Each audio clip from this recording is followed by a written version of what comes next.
do this, shall we? I am Lady Rain. This is the Reader's Nook, and we are on the last section, chapter 8, and we're going to start with part 1, and we'll see how far we get in the next couple hours, yeah? Okay. So this is Guard and Bobbi. 1. Guard knew that Bobbi would make her move soon. The old Bobbi had fulfilled what the new and improved Bobbi saw as its obligation to good old Jim Gardner, who had come to save his friend, and who had stayed on to whitewash one hell of a strange fence. He thought, in fact, that it would be the sling, that Bobbi would want to go up first, and once up, would simply not send it back down. There, he'd be down by the hatch, and there he'd die, next to that strange symbol. Bobbi wouldn't even have to deal with the messy reality of murder. There would be no need to think about good old Guard dying slowly and miserably of starvation either. Good old Guard would die of multiple hemorrhages very quickly. But Bobbi insisted that Guard go up first, and the sardonic cuts of her eyes told Gardner that Bobbi knew exactly what he had been thinking, and that she hadn't had to read his mind to do it either. Thank you. Yeah, it's actually like, it's a skeletal king and queen. Pretty cool. I love it. I actually have a little lighter, a Bic that I don't use, but yeah, it has the same thing on it. The sling rose in the air, and Gardner clung tightly to the cable, fighting a need to vomit. That need, he thought, was quickly going to become impossible to deny. But Bobbi had sent him a thought which came through loud and clear as soon as they wriggled out through the hatch again. Don't take the mask off until you get topside. Were Bobbi's thoughts clearer, or was it his imagination? No, not imagination. They had both gotten another boost inside the ship. His nose was still bleeding, and his shirt was sopping with it. The air mask was filling up. It was by far the worst nosebleed he'd had since Bobbi first brought him out here. Why not? He had sent back, trying to be very careful, send only that top thought, nothing below it. Most of the machines we heard were air exchangers. Breathing what's in the trench now would do you in just as quickly as breathing what was in the ship when we first opened it. The two won't equalize for the rest of the day, maybe longer. Not the sort of thinking one would usually suspect in a woman who wanted to kill you. But that look was still in Bobbi's eyes, and the feel of it colored all of Bobbi's thought. Hanging to the cable for dear life, biting at the rubber pegs, Gardner fought to hold on to his stomach. The sling reached the top.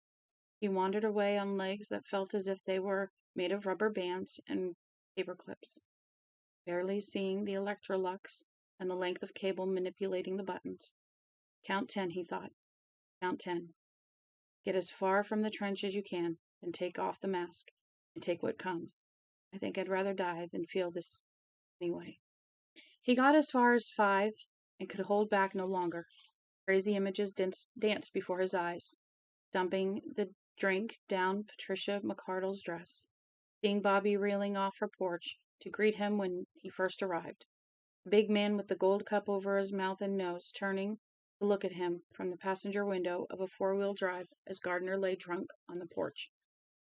If I dig in a few different places out at that gravel pit, why, I just might have found that one too, thought. And that was when his stomach finally rebelled. He tore the mouthpiece off and threw up, groping for a pine tree at the edge of the clearing and clinging to it for support.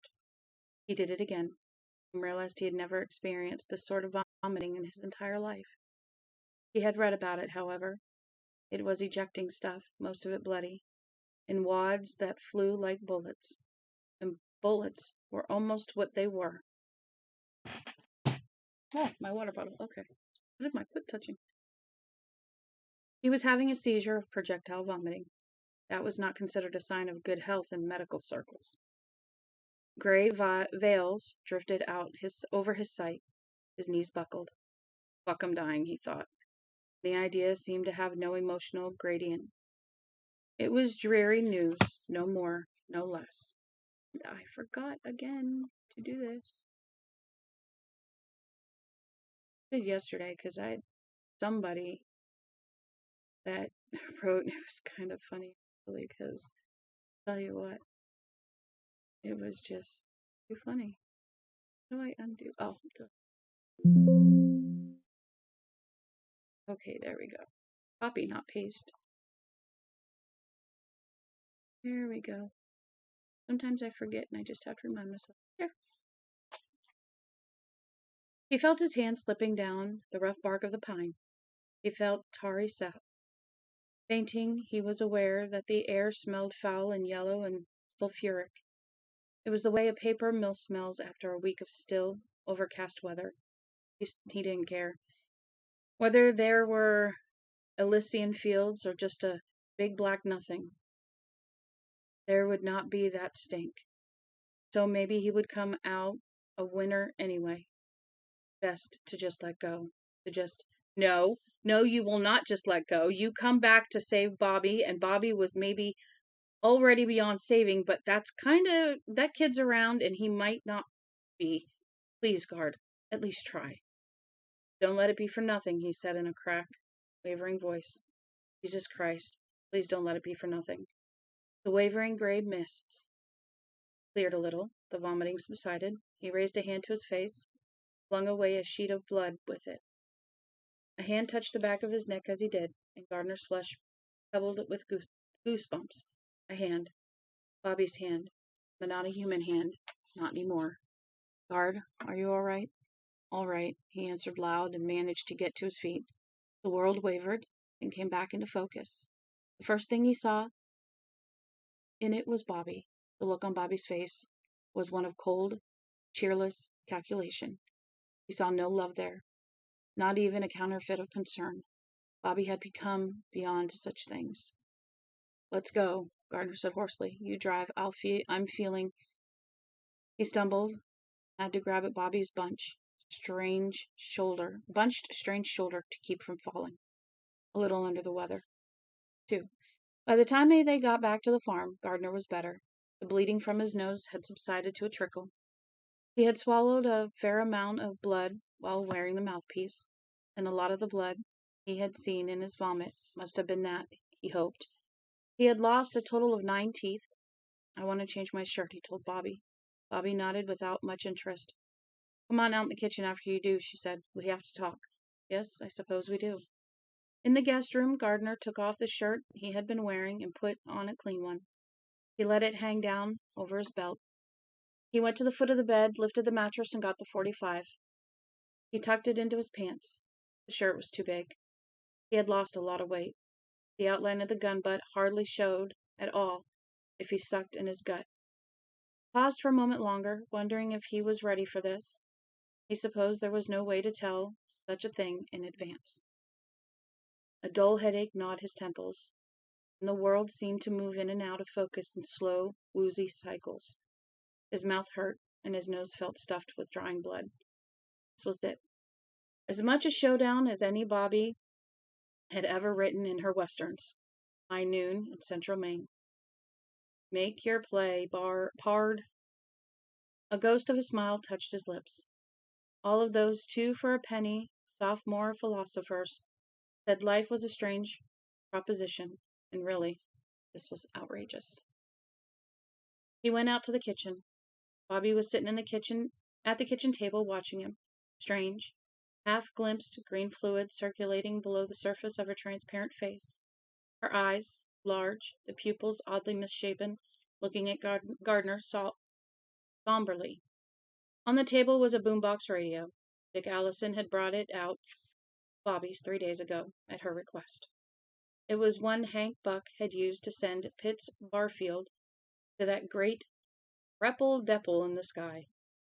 It had taken Bobbi less than 20 minutes to connect its circuitry to the toy photon pistol she was pointing at Guard. On the table were 2 beers and a bottle of pills. Gardner recognized the bottle. Bobbi must have gone into the bedroom and gotten it while he was changing his shirt. It was his value. Sit down, Guard, Bobbi said. 3. Gardner had raised his metal shield as soon as he was out of the ship. The question now was how much of it still remained. He walked slowly across the room and sat at the table. He felt the 45 dipping into his stomach and groin. He also felt it digging into his mind,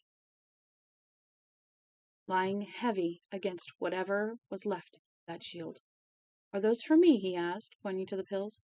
"I thought we'd have a beer or two together," Bobbi said evenly. "The way friends do? And you could take a few of those at a time while we talk. I thought it would be the kindest way." "Kind?" Gardner mused. He felt the first faint tug of anger. "Won't get fooled again," the song said. But the habit must be awfully hard to break. He himself had been fooled plenty. But then, he thought, maybe you're an exception to the rule, Guard, old guard. "I get the pills, and Peter got that weird seaquarium in the shed. Bobbi, your definition of kindness has undergone one fuck of a radical change since the days when you'd cry if Peter brought home a dead bird. Remember those days? We lived here together. We stood your sister off when she came, and never had to stick her in the shower stall to do it. We just kicked her ass the hell out." He looked at her somberly. "Remember, Bobbi? That was when we were lovers as well as friends. Thought you might have forgotten. I would have died for you, kiddo. And I would have died without you. Remember? Remember us?" Bobbi looked down at her hands. Did he see tears in those strange eyes? Probably all he saw was wishful thinking. "When were you in the shed?" "Last night." "What did you touch?" "I used to touch you," Guard mused. "And you me. And neither of us minded, remember?" "What did you touch?" she screamed shrilly at him. And when she looked back up, he didn't see Bobbi and only a furious monster. "Nothing," Guard said. "I touched nothing." The contempt on his face must have been more convincing than any protest would have been, because Bobbi settled back. She sipped delicately at her beer. "Doesn't matter. You couldn't have done anything out there anyway." "How could you do it to Peter?" "That's how it keeps coming at me. The old man I didn't know, and Annie barged in. But I knew Peter. He would have died for you too. How could you do it? God's name." "He kept me alive when you weren't here," Bobbi said. There was just the faintest uneasy defensive note in her voice. "When I was working around the clock, he was the only reason there was anything left for you to save when you got here." "You fucking vampire." She looked at him, then away. "Jesus Christ. You did something like that, and I went along with it. You know how that hurts? I went along. I saw what was happening to you. To a lesser degree, I saw what was happening to the others. But I still went along with it. Because I was crazy. But of course, you knew that, didn't you? You used me the way you used Peter. But I wasn't even as smart as an old beagle dog, I guess. Because you didn't even have to put me in the shed and stick one of those filthy, stinking, rotten cables in my head to do it. You just kept me oiled. You handed me a shovel and said, 'Here you go, Guard. Let's dig this baby up and stop the Dallas police, except you're the Dallas police.' And I went along with it." "Drink your beer," Bobbi said. Her face was cold again. "And if I don't?" "Then I'm going to turn on this radio," Bobbi said, "and open a hole in reality and send you somewhere." "Altair 4?" Gardner asked. He kept his voice casual and tightened his mental grip. Shield, shield, shield, shield, on that barrier in his mind. A slight frown creased Bobbi's forehead again, and Gardner felt those mental fingers probing again, digging, trying to find out what he knew, how much and how. Distract her, make her mad and distract her. How? "You've been snooping a lot, haven't you?" Bobbi asked. "Not until I realized how much you were lying to me," and suddenly knew. He had gotten it in the shed without even knowing it. "Most of the lies you told to yourself, Guard." "Oh, what about the kid that died? Or the one that's blind? How do you know—" "The shed. That's where you go to get smart, isn't it?" She said nothing. "You sent them to get batteries. You killed one and blinded the other to get batteries. Jesus, Bobbi, how stupid could you get?" "We're more intelligent than you could ever hope to." "Who's talking about intelligence?" he cried furiously. "I'm talking about smarts. Common fucking sense.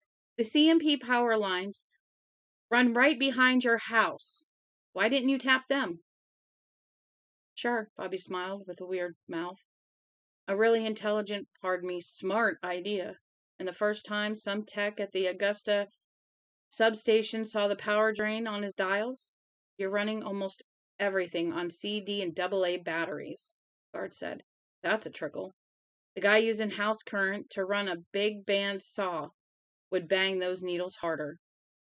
She looked momentarily confused, seemed to listen, not to anyone else, but to her own interior voice. Batteries run on direct current, Guard. AC power lines wouldn't do us any good. He struck his temples with his fist and screams, Haven't you ever seen a goddamn DC converter? You can get them at Radio Shack for $3. Are you seriously trying to tell me you couldn't have made a simple DC converter when you make your tractor fly and your typewriter run on telepathy? Are you... Nothing. Nobody thought of it, she screamed suddenly. There was a moment of silence. She looked stunned, as if at the sound of her own voice.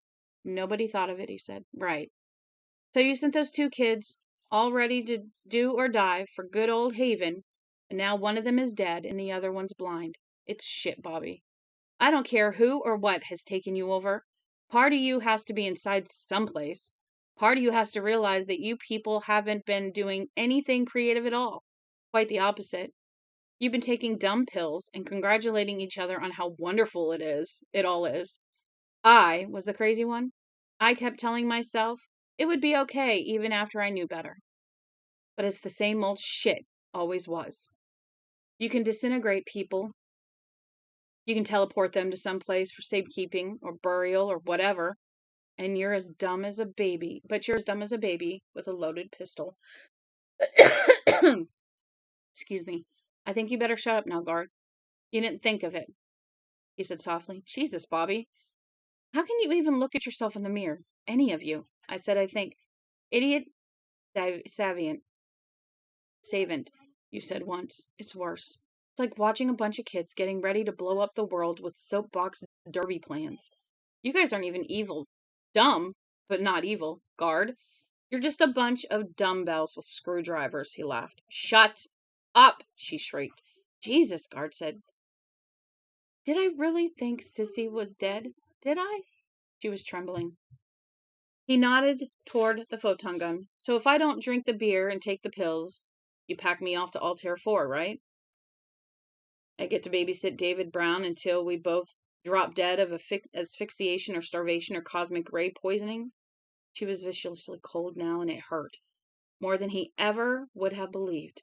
But at least she wasn't trying to read him. In her anger, she had forgotten. The way they had forgotten how simple it was to plug a battery-driven tape recorder into a wall socket with a DC converter between the instrument and the power source. There really isn't an Altair 4, just as there isn't really any Tommyknockers. There aren't any nouns for some things. They just are. Somebody pastes one name on those things in one place. Somebody pastes on another someplace else. It's never a very good name, but it doesn't matter. You came back from New Hampshire talking and thinking about Tommyknockers. So here, that's what we are. We've been called other things in other places. Altair 4 has, too. It's just a place where things get stored. Usually not live things. Attics can be cold, dark places. Is that where you're from? Your people? Bobbi, or whatever this was that looked a bit like her, laughed almost gently. We're not a people, Guard. Not a race. Not a species. Latu is not going to appear and say, take us to your leader. No, we're not from Altair 4. She looked at him, still smiling faintly. She had recovered most of her equanimity and seemed to have forgotten the pills for the time being. If you know about Altair 4, I wonder if you found the existence of the ship a little strange. There we go. A little more comfortable. Gardner only looked at her. I don't suppose you've had time enough to wonder why a race with access to teleportation technology, Bobbi wiggled a plastic gun slightly, would even bother zipping around on a physical ship. Gardner raised his eyebrows. No, he hadn't considered that. But now that Bobbi brought it up, he remembered a college acquaintance once wondering allowed why Kirk, Spock, and company bothered with the Starship Enterprise when it would have been so much simpler to just beam around the universe. More dumb pills, he said. Not at all. It's like radio. There are wavelengths, but beyond that, we don't understand it very well.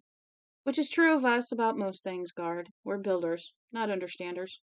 Anyway, we've isolated something like 90,000 clear wavelengths, that is, prolinear settings, which do two things. Avoid the binomial paradox that prevents the reintegration of living tissue and unfixed matter, and actually seem to go somewhere.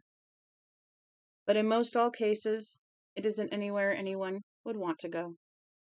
Like winning an all-expense-paid trip to Utica, huh? Much worse. There's a place which seems to be very much like the surface of Jupiter.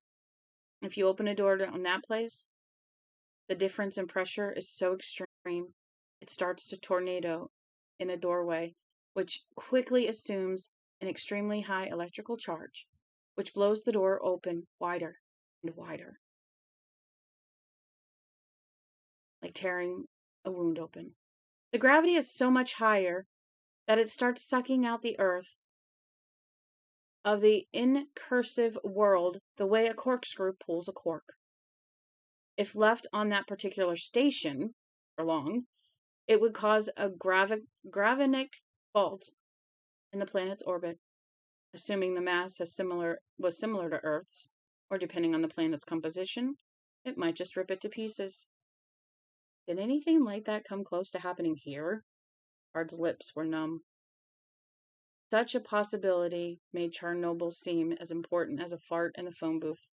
And you went along with it, Guard, his mind screamed at him. You helped dig it up. No, although some people had to be dissuaded from doing too much tinkering along transmitter lines, she smiled. It happened somewhere else we visited, though. What happened? They got the door shut before Saturday, but a lot of people cooked when the orbit changed. Sounded bored with the subject. All of them, Gardner whispered. Nope. There's still 9 or 10,000 of them alive at one of the poles, Bobbi said, I think. Jesus. Oh my Jesus, Bobbi. There are other channels which open on rock, just rock, the inside of someplace. Most open in deep space. We've never been able to chart a single one of those locations using our star charts. Think of it, Guard. Every place has been a strange place to us, even to us. And we are great sky travelers. He leaned forward and sipped a little more beer. The toy pistol, which was no longer a toy, did not waver from Guard's chest. So, that's teleportation. Some big deal, huh? A few rocks, a lot of holes, one cosmic attic. Maybe someday someone will open a wavelength into the heart of the sun and flash fry a whole planet. Bobbi laughed, as if this would be a particularly fine jest. The gun didn't waver from Guard's chest, however. Growing serious again, Bobbi said, But that's not all, Guard. When you turn on a radio, you think of tuning a station, but a band, megahertz, kilohertz, shortwave, whatever, isn't just stations. It's also all the blank space between stations. In fact, that's what some bands are mostly made of. You follow? Yes. This is my roundabout way of trying to convince you to take the pills. I won't send you to the place you call Altair 4, Guard. There I know you'd die slowly and unpleasantly, the way David is dying. I had nothing to do with that, she said quickly. It was his brother's doing entirely. It's like Nuremberg, isn't it?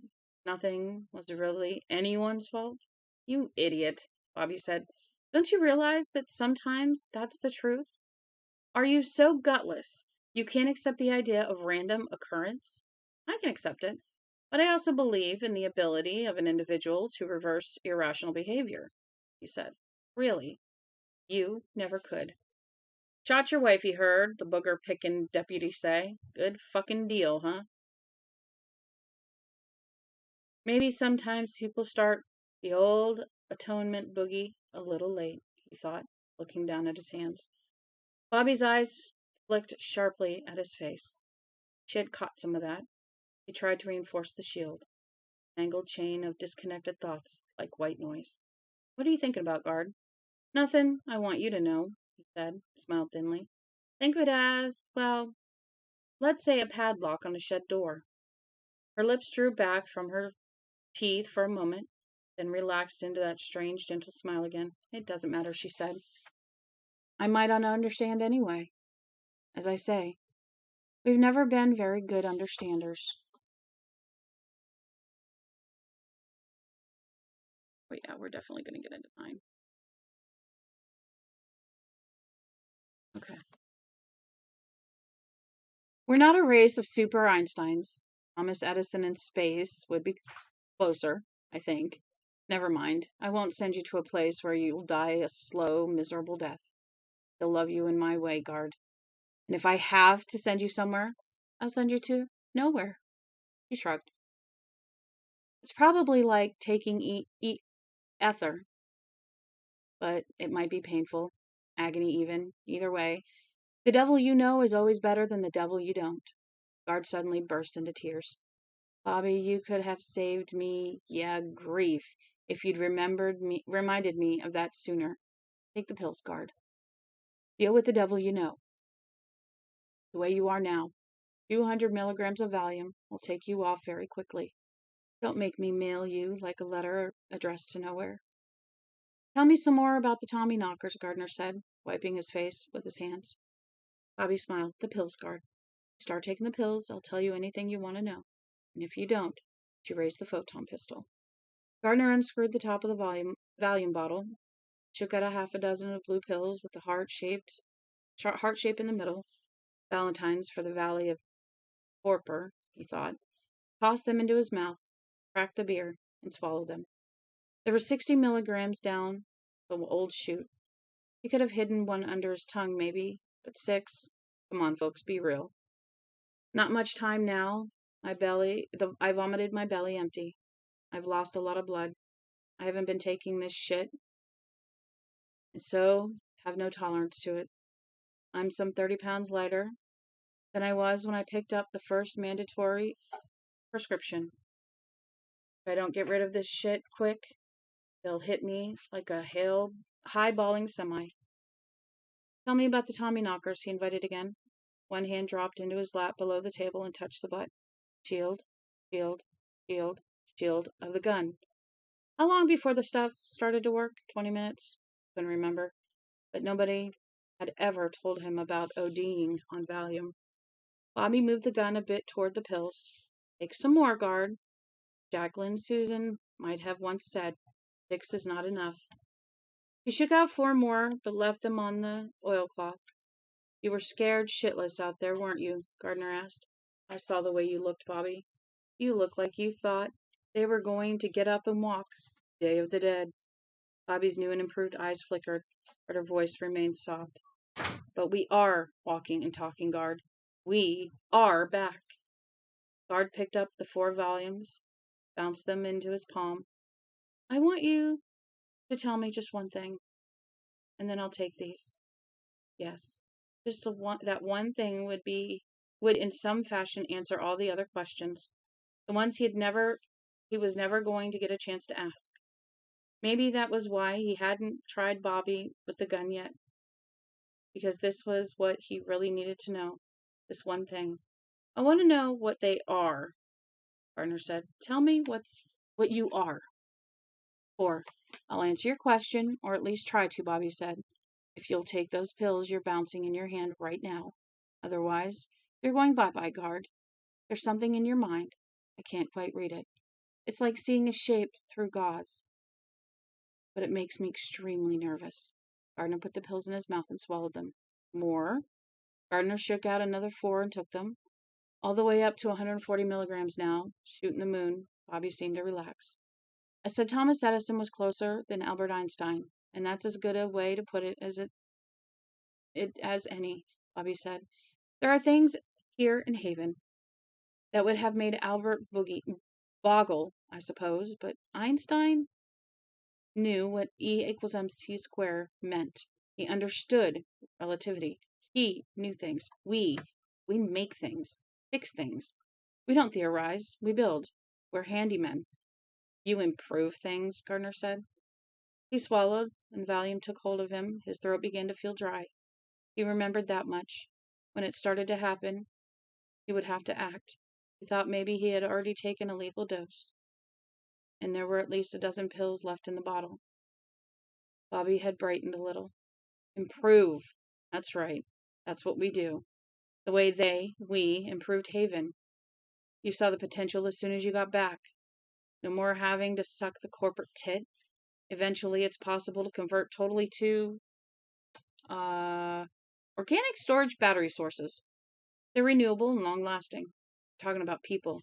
Not just people.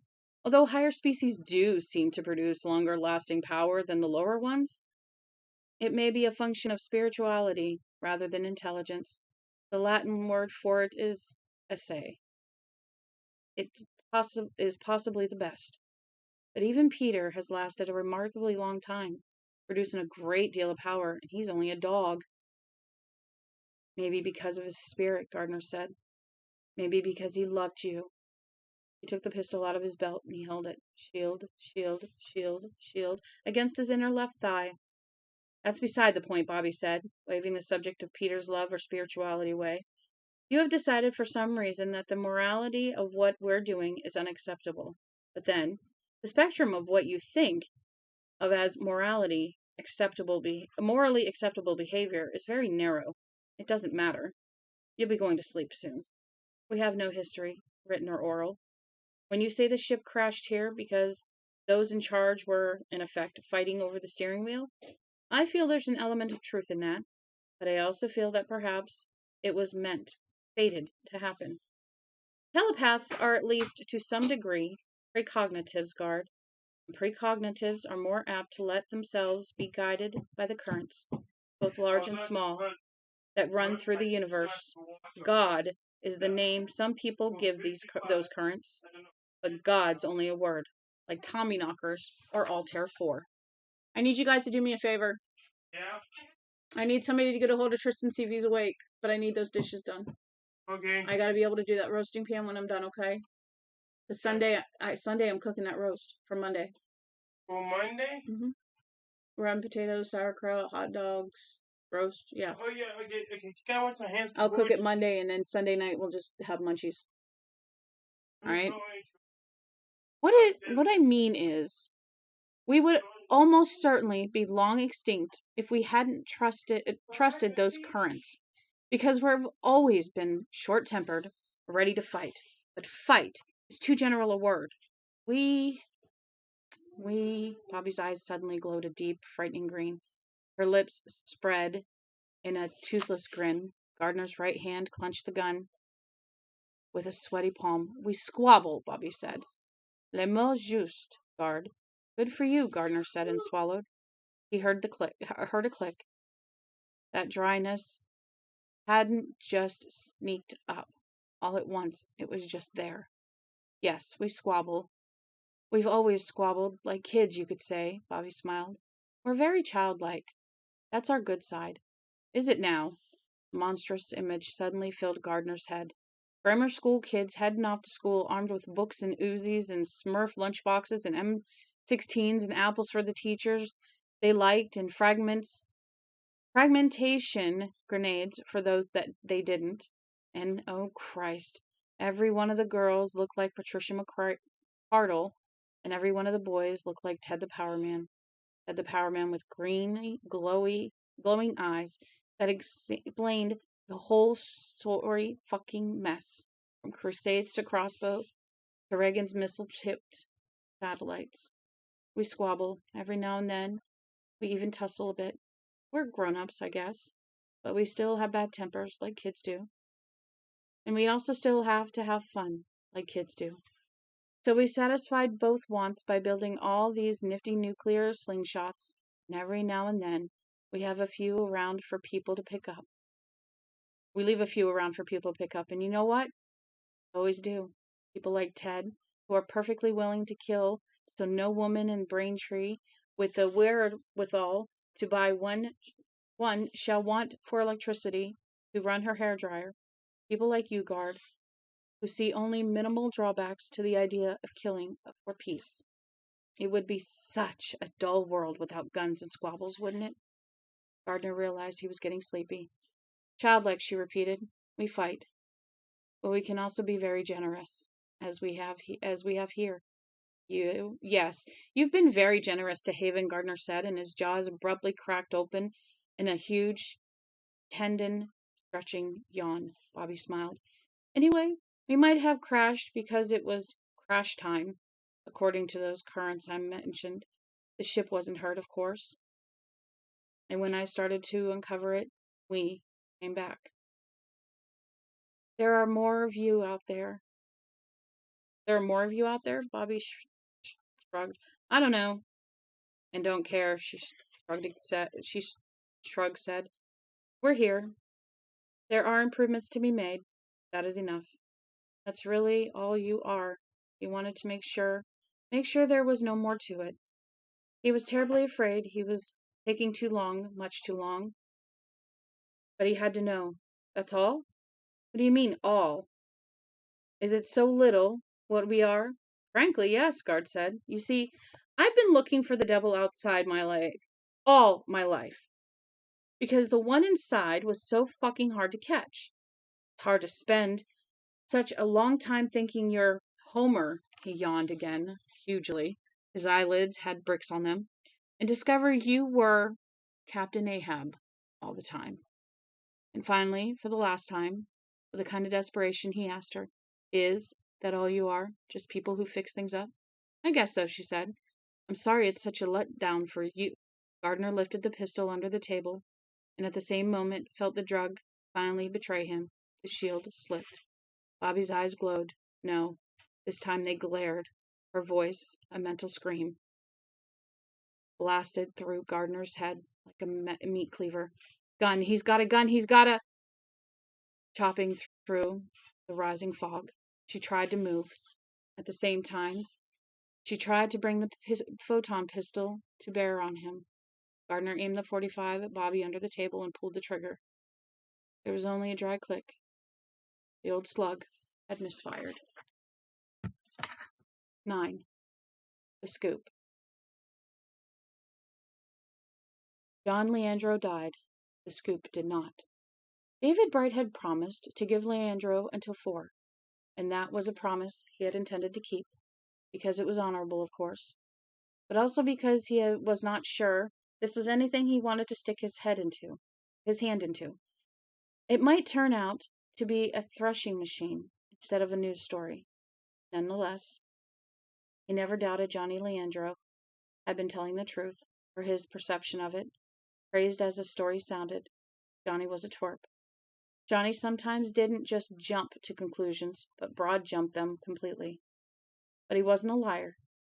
Even if he had been, Bright didn't believe he was smart enough to fabricate something this woolly. Woolly. Why woolly? Woolly sounds like something that, sounds like wool from a sheep. Around 2:30 that afternoon, Bright suddenly began to think of another Johnny. Poor damn Johnny Smith, who had sometimes touched objects and gotten feelings about them. That had been crazy too. But Bright had believed Johnny Smith, had believed in what Smith said he could do. It was impossible to look into the man's, this is called the scoop concluded, look into the man's haunting eyes and not believe. Bright was not touching anything which belonged to John Lorandro, but he could see his desk across the room, the hood pulled neatly over the word processor terminal, and he began to get a feeling, a very dismal one. He felt that Johnny Leandro might be dead. He called himself an old woman, but the feeling didn't go away. He thought of Leandro's voice, desperate and cracking with excitement. This is my story, and I'm not going to give it up just like that. Thought of Johnny Smith's dark eyes, his trick of constantly rubbing at the left side of his forehead. Bright's eyes were drawn again and again to Leandro's hooded word cruncher. He held out until 3:00. By then the feeling had become sickening assurance. Leandro was dead. There was just no maybe in it. He might not ever have another genuine premonition in his life, but he was having one now. Not crazy, not wounded, not one of the missing. Dead. Bright picked up the phone, and although the number he dialed had a Cleves Mills exchange, both Bobbi and Guard would have known it was really long distance. 55 days after Bobbi Anderson's stumble in the woods, someone was finally calling the Dallas police. The man Bright talked to at the Cleves Mills State Police Barracks was Andy Torgeson. Bright had known him since college, and he could talk to him without feeling that he had the words "News Scoop" tattooed on his forehead in bright red letters. Torgeson listened patiently, saying little, as Bright told him everything, beginning with Leandro's assignment to the story of the missing cops.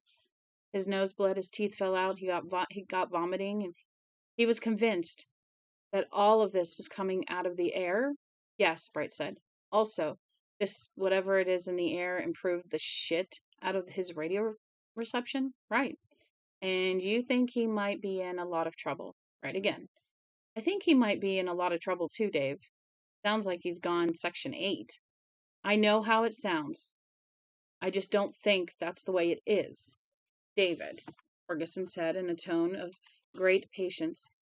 It might be possible, at least in a movie, to take over a little town and poison it somehow. But there's a highway that runs through that little town. There's people in that little town, and phones. Do you think someone could poison a whole town or shut it off from the outside world with no one the wiser? Off Derry Road isn't really a highway, Bright pointed out. Not since they finished the stretch of I-95 between Bangor and Newport 30 years ago. Since then, the old Derry Road has been more like this big deserted landing strip with a yellow line running down the middle of it. You're not trying to tell me nobody's tried to use it lately, are you?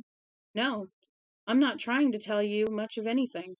But Johnny did say he'd found some people who hadn't seen their relatives in Haven for a couple of months, and some people who tried to go in to check on them got sick and had to leave in a hurry. Most of them or something.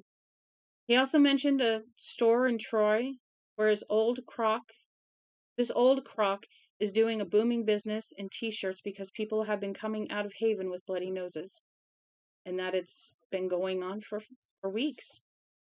Pipe dreams, Torgeson said, looking across the barracks ready room.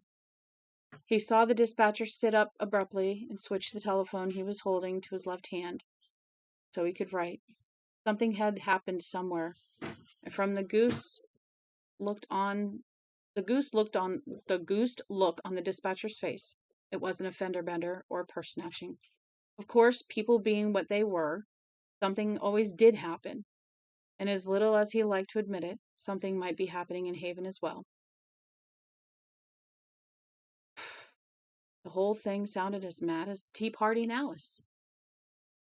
But David had never impressed him as a member of the Fruits and Nuts Brigade. At least, not a card-carrying one, he amended. Maybe they are, Bright was saying. But their essential pipe dreaminess can be proved or disproved by a quick trip out to Haven by one of your guys. He paused. I'm thinking as a friend. I'm not one of Johnny's biggest fans, but I'm worried about him. Ferguson was still looking into the dispatcher's office, where Smoky Dawson was now ratchet-jawing away a mile a minute. Smoky looked up, saw Torgeson looking, and held up one hand. All the fingers displayed. Wait, the gesture said. Something big. I'll see that someone takes a ride out there before the end of the day, Ferguson said. I'll go myself if I can, but if I was to come over to Derry, could you pick me up? I'll have to call you, Torgeson said. Something's happening here. Dawson looks like he's having a heart attack. I'll be here, Bright said. I'm seriously worried, Andy. I know, Torgeson said. There had not even been a flicker of interest from Bright when Torgeson mentioned something big was apparently up. But that wasn't like him at all. I'll call you. Dawson came out of the dispatcher's office. It was a high summer, and except for Torgeson, who was catching, the entire complement of troopers on duty was out on the roads. The two of them had the barracks to themselves. Jesus, Andy, Dawson said. I don't know what to make of this. Of what? He felt the old tight excitement building in the center of his chest. Ferguson had his own intuitions from time to time, and they were accurate within a narrow band of his chosen profession. Something big, all right. Dawson looked as if someone had hit him with a brick. Is the That old, dishwasher clean or dirty? it needs to be put away. Yeah. And the dishes that we use for Christmas can come to the table. Most of him hated it, but a part of him was a junkie for it. And now that part of him made a sudden, exhilarating connection. It was irrational, but it was also irrefutable. This had something to do with what Bright had just called about. Somebody got to Dormouse and the got somebody get the Dormouse and Mad Hatter. Pop the Dormouse into the pot, he thought. I think the tea party's getting underway. There's a forest fire in Haven, Dawson said. Must be a forest fire. Report says it's probably in Big Engine Woods. Probably? What's this probably shit? The report came from a fire watch station in China Lakes, Dawson said. They logged smoke over an hour ago, around 2 o'clock. They called Dairy Fire Alert and Ranger Station 3 in Newport. Engines were sent to Newport, Unity, China, Woolwich, or from Troy, Albion. What about them? Christ, they boarded the town. Troy and Albion didn't report. Haven itself, the phones are dead. Come on, Smokey, don't break my balls. Which phones? Excuse me. All of them. He looked at Torgerson and swallowed. Of course, I haven't verified that for myself.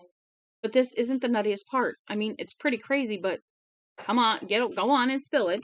Dawson did. By the time he finished, Torgerson's mouth was dry. Ranger Station 3 was in charge of fire patrol in Penobscot County. At least as long as the fire in the woods didn't develop a really broad front. The first task was surveillance. The second was spotting. The third was locating. It sounded easy. It wasn't. In this case, the situation was even worse than usual, because the fire had been reported from 20 miles away. Station 3 called the conventional fire engines because it was still technically possible that they might be of some use. They hadn't been able to reach anyone from Haven who could tell them one way or the other. As far as the fire wardens at 3 knew, the fire could be in Frank Spruce's east pasture or a mile into the woods. They also sent out 3 two-man crews of their own in 4-wheel drive vehicles, armed with topographical maps and a spotter plane.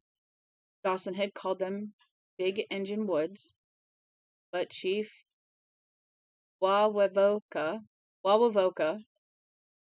was long gone, and today the new, non-racist name of the topographical maps seemed more apt: Burning Woods. The Unity engines arrived first, unfortunately for them, 3 or 4 miles from the Haven town line, with the growing pall of smoke still at least 8 miles distant. The men on the pumper began to feel ill, not just 1 or 2, the whole 7-man crew. The drivers pressed on until he suddenly lost consciousness behind the wheel. The pumper ran off Unity's old schoolhouse road and crashed into the woods, still 1.5 miles shy of Haven. 3 men were killed in the crash. 2 bled to death. The 2 survivors had literally crawled out of the area on hands and knees, puking as they went. They said it was like being gassed, Dawson said. That was them on the phone? Christ, no. The 2 still alive are on their way to Derry home in an ambulance. That was Station 3. They're trying to get things together, but right now it looks like there's a hell of a lot more going on in Haven than forest fire. But that's spreading out of control. The Weather Service says there's going to be an easterly wind by nightfall, and it don't seem like no one can get in there to put it out. What else do you know? Jack shit. What else do they know? Smokey Dawson exclaimed, as if personally offended. People who get close to Haven get sick. The closer you get, the sicker you are. That's all anyone knows. Besides, something's burning. Not a single fire unit had gotten into Haven. Those from China and Woolwich had gotten closest. Torgerson went to the anemometer. What the hell is an anemometer? We gotta look this up. What the hell's an anemometer? Oh, it's an instrument, the pressure, wind speed. It measures wind speed and wind pressure. Oh, okay. Now that I know that.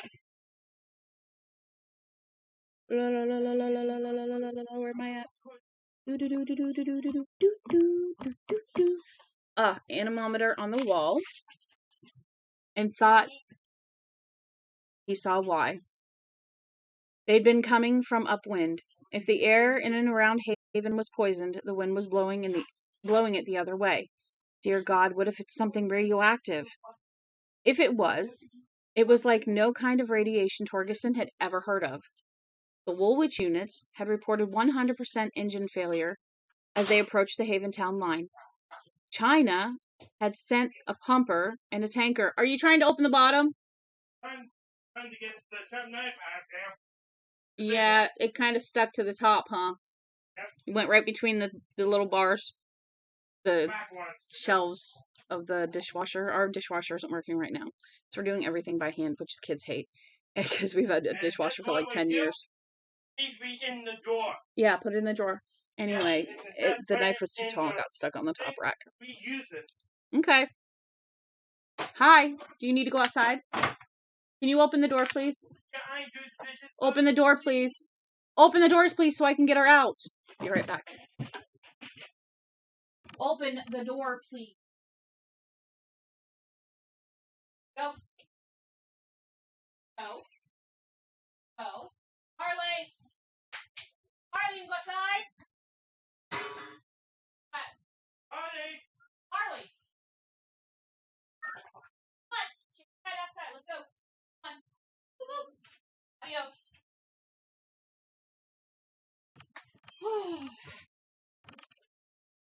Good Lord, I've lost so much weight, my skirts are hitting my toes. Ugh. Lost like 37 pounds. Weird.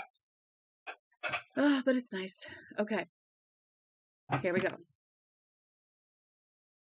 If it was like no kind of radiation Torgerson had ever heard of. The Woolwich, W-I-C-H, units had reported 100% engine failure as they approached the Haventown line. China had sent a pumper and a tanker. The pumper quit on them, and the tanker kept running, and the driver had somehow managed to reverse it out of the danger zone with vomiting men stuffed into the cab, clinging to the bumpers, and spread eagle on the top of the tank. Most had nosebleeds, a few ear bleeds, one had a ruptured eye. All of them had lost teeth. What kind of fucking radiation is that? Dawson glanced into the dispatcher's booth and saw that all of his incoming lines were lighted. Handy, the situation's still developing. I know, Torgerson said. You gotta go talk to crazy people. I've gotta call the Attorney General's office in Augusta and talk to other crazy people. Jim Turney's the best AG we've had in Maine since I put on this uniform. And do you know where he is this gay day, Smokey? No. On vacation, Torgerson said with a laugh that was slightly wild. First one since he took the job. The only man in the administration that might be able to understand this nuttiness is camping with his family in Utah. Fucking Utah. Nice, huh? Nice. What the fuck is going on? I don't know. Any other casualties? Before a stranger from Newport died, Dawson said reluctantly. Who? Henry Anderson. What? Henry? Christ! Torgerson felt as if he had been hit hard in the pit of the stomach. He had known Henry Anderson for 20 years.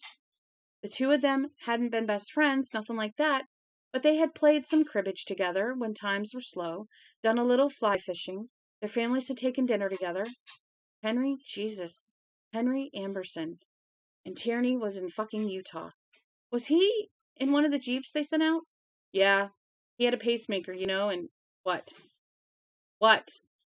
Ferguson took a step towards Smokey as if to shake him. What? The guy driving the Jeep apparently radioed in. I cannot put with silverware when nothing is there.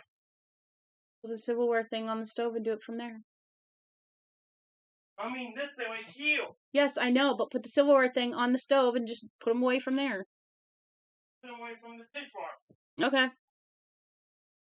Radioed into 3 that it exploded in Amberson's chest. Oh my Jesus Christ. I'm not sure yet, Dawson said quickly. Nothing is. The situation is still developing. How could a pacemaker explode? Ferguson asked softly. I don't know. It's a joke, Torgerson said flatly. Either some weird joke or something like that radio show that time, War of the Worlds. Timidly, Smokey said, I don't think it's a joke or a hoax. Neither do I, Torgerson said. He headed for his office and the telephone. Fucking Utah, he said softly, and then left Smokey Dawson to try to keep up with the increasingly unbelievable information that was coming in from the area of which Bobbi Anderson's farm was the center. 3. Torgerson would have called the AG's office first if Jim Turney hadn't been in fucking Utah. Since he was, he put it off long enough to make a quick call to David Bright at the Bangor Daily News. David, it's Andy. Listen, we've got a report there's a fire in Haven, Andy. Maybe a big one. Have you got that? Yeah, we do, David. I can't take you over there. The information you gave me checks out, though. Fire crews and recon people can't get into town. They get sick. We've lost a forest ranger, a guy I knew. I've heard. He shook his head. Forget what I heard. It's too goddamn crazy to be true. Wright's voice was excited. What is it? Forget it. But you say firemen and rescue crews are getting sick? Recon people. We don't know yet if anyone needs rescuing or not. Then there's the shit about the fire trucks and jeeps. Vehicles seem to stop running when they get close to or into Haven. What? You heard me. You mean it's like the phone, like the pulse. Pulse? What pulse? He had a crazy idea that Bright was talking about Henry's pacemaker that he had known all along. It's a phenomenon that's supposed to follow big nuclear bangs. Cars stop dead. Christ, what about radios? Them too. But your friend said all over the band. Yes, hundreds. Can I at least quote you on the sick firemen and rescue people, the vehicle stopping? Yeah. As Mr. Source, Mr. Informed Source. What did you hear first? I don't have time to do the Playboy interview, David. Your Leandro went to Maine Med Supplies for air. For air? Yes. He thought it was in the air, Torgerson said, more to himself than Bright. That's what he thought? Andy, you know what else stops cars dead, according to the reports we get from time to time? What, UFOs? Don't laugh. It's true. People who sight flying saucers are at close range when they're in their cars or planes almost always say their motors just drop dead until the thing goes away. He paused. Remember the doctor who crashed his plane in Newport a week or two ago? War of the Worlds, Ferguson thought again. What a pile of crap. But Henry Amberson's pacemaker had, what, exploded? Could that possibly be true? He would make it his business to find out. That you could take to the bank. I'll be talking to you, Davy, Ferguson said and hung up. It was 3:15. In Haven, the fire which had begun at the old Frank Garrett farm had been burning for over an hour and was now spreading toward the ship in a widening crescent. 4. Ferguson called Augusta at 3:17 p.m. At that time, 2 sedans with a total of 6 investigators in them were already northbound on I-95. Fire Station 3 had called the AG's office at 2:26 p.m. and the Derry State Police Barracks at 2:49. The Derry report included the first jagged elements: the crash of the Unity pumper, the death of the forest ranger who appeared to have been shotgunned by his own pacemaker. At 1:30 p.m. Mountain Time, a Utah State Police cruiser stopped at the campground where Jim Turney and his family were staying. The trooper informed him there was an emergency in his home state. What sort of emergency? That, the trooper had been told, was information obtainable strictly on a need-to-know basis. Turney could have called Derry, but Torgerson in Cleves Mills was a guy he knew and trusted. Right now he wanted more than anything else to talk to someone he trusted. He felt a slow, sinking dread in his gut, a feeling that it had to be Maine Yankee. Had to be something to do with the state's only nuclear plant. Had to be. Only something that big could have caused this kind of extraordinary response. Almost a whole country away. The trooper patched him through. Torgerson was both delighted and relieved to hear Tierney's voice, Tierney. At 1:37 p.m. Mountain Time, Tierney climbed into the shotgun seat of the cruiser and said, How fast does this go?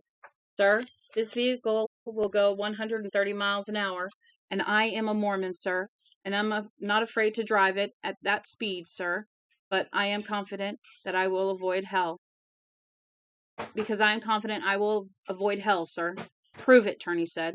At 2:03 p.m. Mountain Time, Tierney was in Learjet with no markings but the U.S. flag on its tail. It had been waiting for him at a small private airfield near Cottonwoods, the town of which Zane Grey wrote in Riders of the Purple Sage, the book which had been Roberta Anderson's favorite as a girl, the one which had perhaps set her course forever as a writer of westerns. The pilot was in Mufti. Are you Defense Department? Tierney asked. The pilot looked at him with expressionless dark glasses. Shop. It was the only word he spoke before, during, and after the flight. This is how the Dallas police entered the game. 5. Haven had been nothing but a wide place in the road, dreaming its life away comfortably off the major main tourist tracks. Now it had been noticed.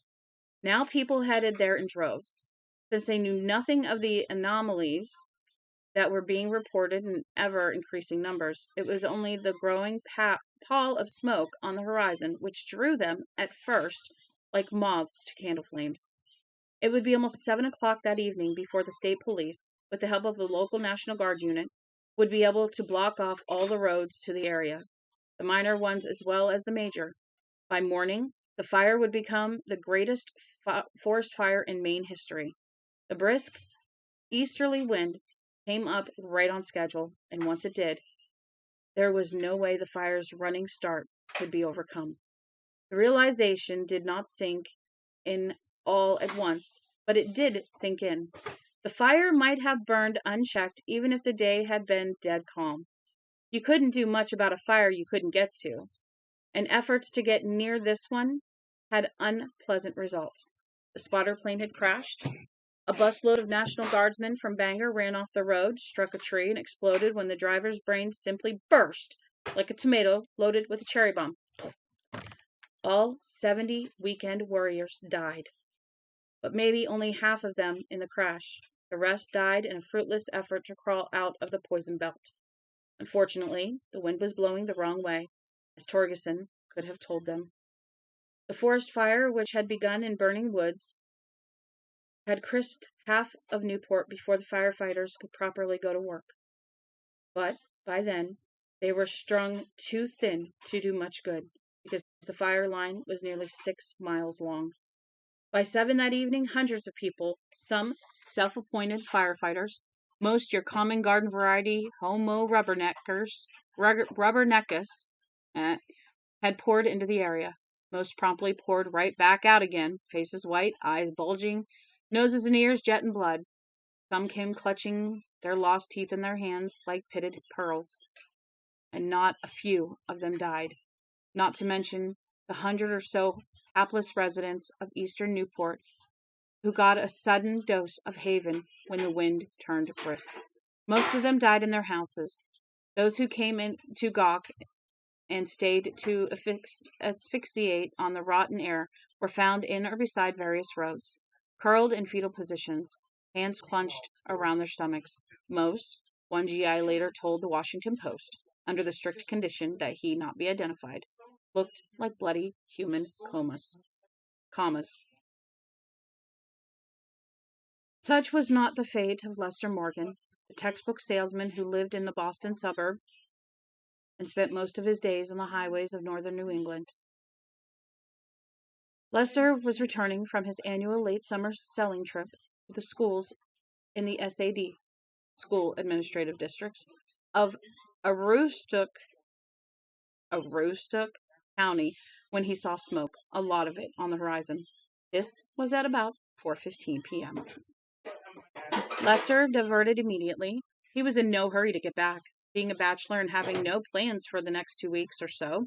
But he would have diverted even if the National Sales Conference had been slated to begin the next day with him as the principal speaker and his speech still unwritten. He couldn't have helped himself. Lester Morgan was a fire freak. He had been one since earliest childhood. In spite of having spent the last 5 days on the road, in spite of a fanny that felt like a board and kidneys that felt like bricks jolting, after the constant jolting his sprung car had taken on the shitty roads of townships so small they mostly had map coordinates for names, Lester never thought twice. His weariness fell away. His eyes glowed with the preternatural light which fire chiefs from Manhattan to Moscow know and dread. The unholy excitement of a natural born fire freak. They are the sort of people fire chiefs will, however, put to use if driven to the wall. 5 minutes ago, Lester Moran, Moran, who had applied to the Boston Fire Department at the age of 21 and been turned down because of his steel plate in his skull, had felt like a whipped dog. Now he felt like a man highballing on amphetamines. Now he was a man who would happily don an Indian pump which weighed almost half as much as he did himself, and lug it on his back all night, breathing smoke the way some men breathe the perfume on the nape of a beautiful woman's neck, fighting the flames until the skin of his cheeks was cracked and blistered and his eyebrows were burned clean off. He exited the turnpike at Newport, and burned up the road which led toward Haven. The plate in his head was the result of a hideous accident which had occurred when Moran was 12, and a junior high patrol boy. A car had struck him and thrown him 30 feet, where his flight had been interrupted by the obdurate brick wall of a furniture warehouse. He had been given last rites. His weeping parents had been told by the surgeon who operated on him that their son would likely die within 6 hours or remain in a coma for several days or weeks before succumbing. Instead, the boy had been awake and asking for ice cream before the end of the day. "I think it's a miracle," the boy's sobbing mother cried. "A miracle from God." "Me too," said the surgeon, who had operated on Lester Moran and who had looked at the boy's brain through a gaping hole in the poor kid's shattered skull. Now, closing in on all that delightful smoke, Lester began to feel a little sick to his stomach, and he chalked it up to excitement and then forgot all about it. The plate in his skull was, after all, nearly twice the size of the one in Jim Gardner's. The absence of police, fire, or forestry department vehicles in the thickening murk he found both extraordinary and oddly exhilarating. Then he rounded a sharp curve and saw a bronze-colored Plymouth lying upside down in the left-hand ditch, its red dashboard flasher still pulsing. Written on the side was Derry, F.D. Lester parked his old Ford wagon, got out, and trotted over to the wreck. There was blood on the steering wheel and the seat and the driver's side floor mat. There were droplets of blood on the windshield. All in all, quite a lot of blood. Lester stared at it, horrified, and then looked toward Haven. Dull red colored the base of the smoke now, and he realized he could actually hear the dull crackle of burning wood. It was like standing near the world's biggest open hearth furnace, or as if the world's biggest open hearth furnace had sprouted legs and was slowly approaching him. Next to that sound, next to the sight of the dull yet titanic red glow, the overturned dairy fire chief's car, and the blood inside began to seem a good deal less important. Lester went back to his own car, fought a brief battle with his conscience, and won by promising himself he would stop at the first payphone he came to and call the state police in Cleves Mills. No, Derry. Like most good salesmen, Lester Moran carried a detailed map of his territory in his hand, and after consulting it, he decided Derry was closer. He had to resist the yammering urge to goose the wagon up to its top speed, which was about 60 these days. He expected at every turn of the road to come upon sawhorses blocking the road, a confusion of crazily parked vehicles, the sound of CB radios squealing out messages at top gain, shouting men in hard hats, helmets, and rubber coats. It didn't happen. Instead of sawhorses and a boiling nest of activity, he came upon the overturned utility pumper, cab broken off its body, the tank itself still spraying the last of its load. Lester, who was now breathing smoke as well as the air that would have killed almost anyone anyone else on earth, stood on the soft shoulder, mesmerized by the limp white arm he saw dangling from the window of the pumper's amputated cab. Rivulets of drying blood ran erratic courses down the arm's white and vulnerable underside. Something wrong here. Something a lot more wrong than just a woods fire. You gotta get out, Les. Instead, he turned toward the fire again and was lost. The smoky taste in the air was stronger. The sound of burning was now not a crackle but a rolling thunder. The truth of it suddenly fell on him like a bucket of cement. No one was fighting this fire. No one at all. For some reason he couldn't understand. They either hadn't been able to get into the area or hadn't been allowed in. As a result, the fire was burning out of control. And with the freshening wind to help, it was growing like a radioactive monster in a horror movie. The idea made him ill with terror and excitement and sick, dark joy. It was bad to feel a thing like that last, but it was there, and it was impossible to deny. Nor was he the only one who had felt it. The dark joy had seemed to be part of every firefighter who had ever bought a drink for, which was almost every firefighter he'd ever met since he flunked his own BFD physical. He fumbled and stumbled back to his car, started it, and with some difficulty, assuming that his excitement that he probably almost flooded the damned dinosaur, boosted the air conditioner all the way up, and headed toward Haven again. He was aware this was idiocy of the purest gray serene. He was, after all, not Superman, but a 45-year-old excuse me, textbook salesman who was going bald and who was still a bachelor because he was too shy to ask women for dates. He was not just behaving like in an idiotic fashion either. Harsh as that judgment was, it was still a rationalization. Mom, I just poured ones from the dishwasher and the counter. Thank you. Now they need to be washed. I just did that. Where's the plates? Wait, we're over here. Okay, can you take these in? I just did. I just put away thing. I know. I gotta get them washed. Can you find out where Tristan is? He's probably upstairs in his room. Yes, I know. Can you call him? He told me to do that. Just take him into the kitchen. It's not that hard. Thank you. The truth was, he was behaving like a lunatic. It's not that hard. Here I am just putting him on the table because I do so much. Yeah, not really. And yet, he could no more stop himself than a junkie could stop himself when he sees his fix cooking in the spoon. He couldn't fight it. And he couldn't still go see it. He could still go Mom, see it. Are you going to drink your Burger King drink? If you get me my mocha, I'll give you this. And it would really be something to see, wouldn't it? Lester thought. Sweat was already rolling down his face, as if in anticipation of the heat ahead. Something to see. Oh, yeah. A forest fire that was for some reason being allowed to rage utterly out of control, as they had millions of years ago, when men were little more than a small tribe of hairless monkeys cowering in the two cradles of the Nile and the Euphrates, and the great fires themselves were touched off by spontaneous combustion. Strokes of lightning or meteor falls instead of drunk hunters who didn't give a shit when they did what they did with their cigarette butts. It would be a bright orange furnace, a firewall 90 feet high in the woods, across the clearings and gardens and hayfields.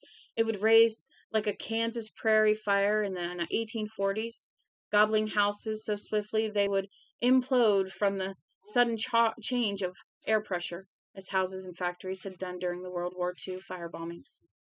He would be able to see the road he was on this very road, disappearing into that furnace like a highway into hell.